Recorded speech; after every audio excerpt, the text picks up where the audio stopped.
The purpose of this piece isn't to convince readers that Nathan Fielder doesn't mess with people.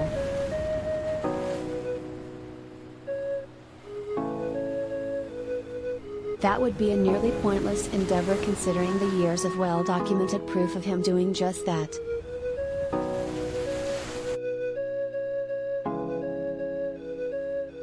After all, Fielder is best known for the Comedy Central series Nathan For You, in which he visits struggling small businesses with ridiculous plans that, more often than not, don't actually do said businesses any good, at least, not in the way the owners of these businesses probably signed up for.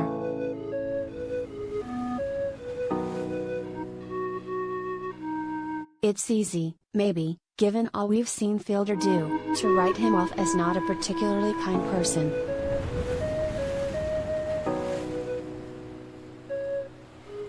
The word manipulative is one that's been levied at him occasionally, and this take tends to represent a rather uncharitable view of the comedian, his methods, and his work.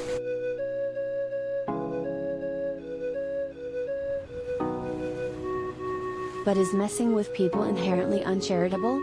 Does it always mask superiority and disdain, or can it be a light-hearted way to communicate and process things we feel and maybe don't fully understand? It's as difficult to deny Fielder's genuine interest in people as it is to deny that he does mess with his subjects, and these two facts are not at all mutually exclusive.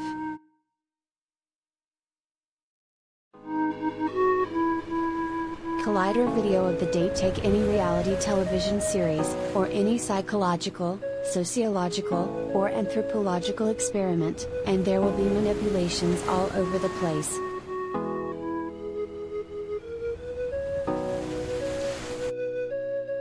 The creators of these projects have to do a certain amount of orchestrating, with some kind of end result in line.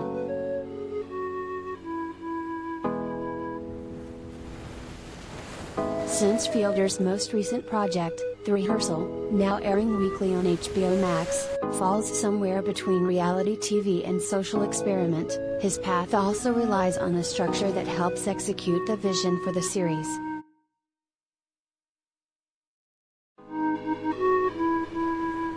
What creates an occasionally intense viewing experience is the discomfort Fielder's methods inspire in us.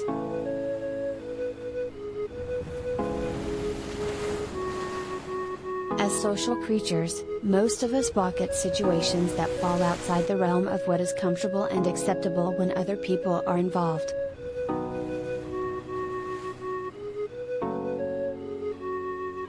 Fielder finds those moments and holds them like a breath.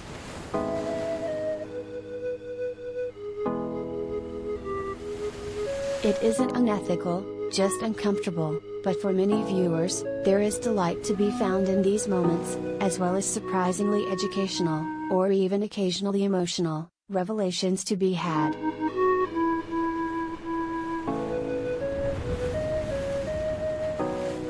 Throughout much of Nathan For You, Fielder's on-screen persona would give glimpses of vulnerability.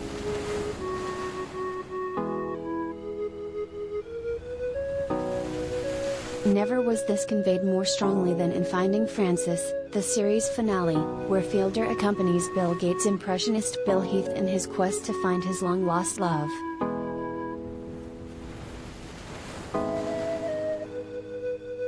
Where other episodes of Nathan For You focused on putting people in funny and interesting situations under the guise of improving their businesses, the finale was something different, not quite like anything we'd seen Fielder do before.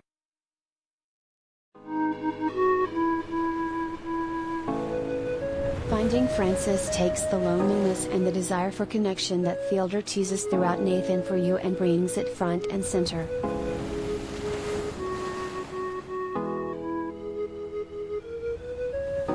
There are the classic Fielder tactics at play, of course, a drawing rendered of Frances looks like it was done by a child, a fake movie sequel is staged so Fielder and Bill can get into Frances's old high school, and at one point, Fielder convinces Bill to give a well-rehearsed performance at a high school reunion.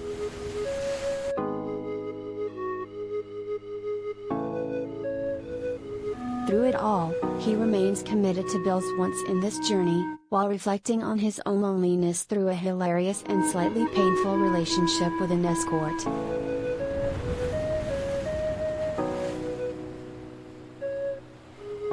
With The Rehearsal, Fielder has gone from comedy to a nearly full-blown social experiment.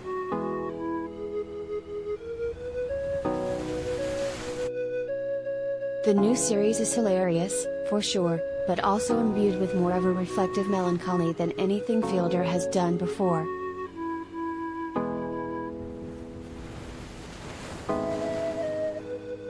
He finds willing participants who are struggling with their next step.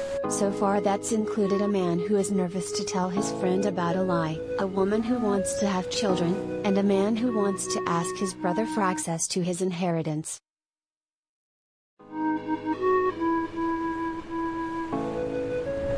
The process is elaborate and thorough, and Fielder appears to listen closely to participants in order to let the rehearsals be as accurate as possible to their experiences and goals.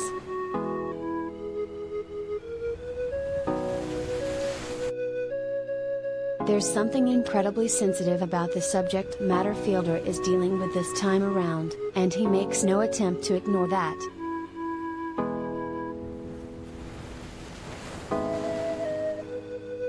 Anxiety about tough conversations can be powerful, and a rehearsal where Fielder is told by an actor playing one of his participants that he is a horrible, manipulative person shows not only Fielder's own awareness and fears, but is a representation of that anxiety that offers catharsis through humor.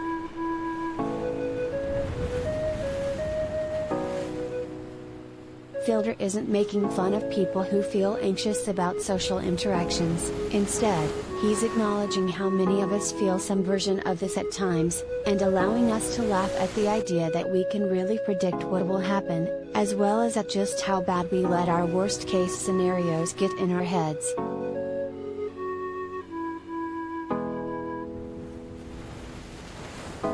Fielder's goal in putting people in these increasingly strange situations is less about humiliating anyone, and more about two things: a genuine interest in people, and a fascination with the oddities in life, manipulated circumstances notwithstanding.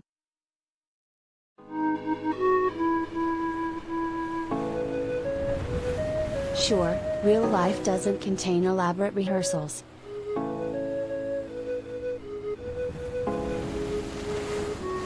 We don't often get to give things that are difficult or scary a trial run until we feel like we have enough hypothetical questions answered that we can handle it.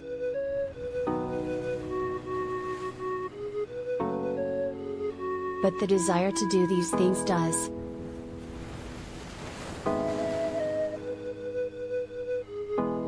Fielder's elaborate sets and processes in The Rehearsal don't manipulate reality, they heighten it.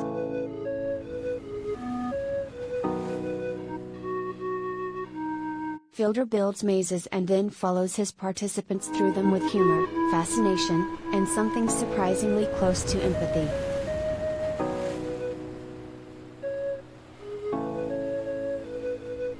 There's a common misconception that to laugh at something is to not take it seriously.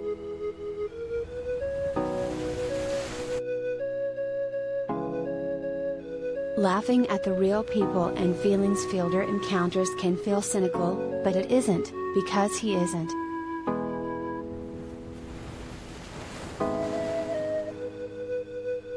Life is beautiful and sad and real, but it's also funny and strange and uncomfortable.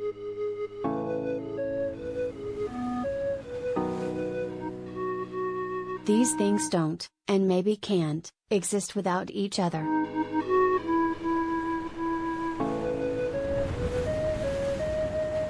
The rehearsal inhabits the intersection between feelings and ideas that seem to exist in opposition to each other and asks us as viewers to consider all of this in a way that makes us laugh, and sometimes maybe cry a little too.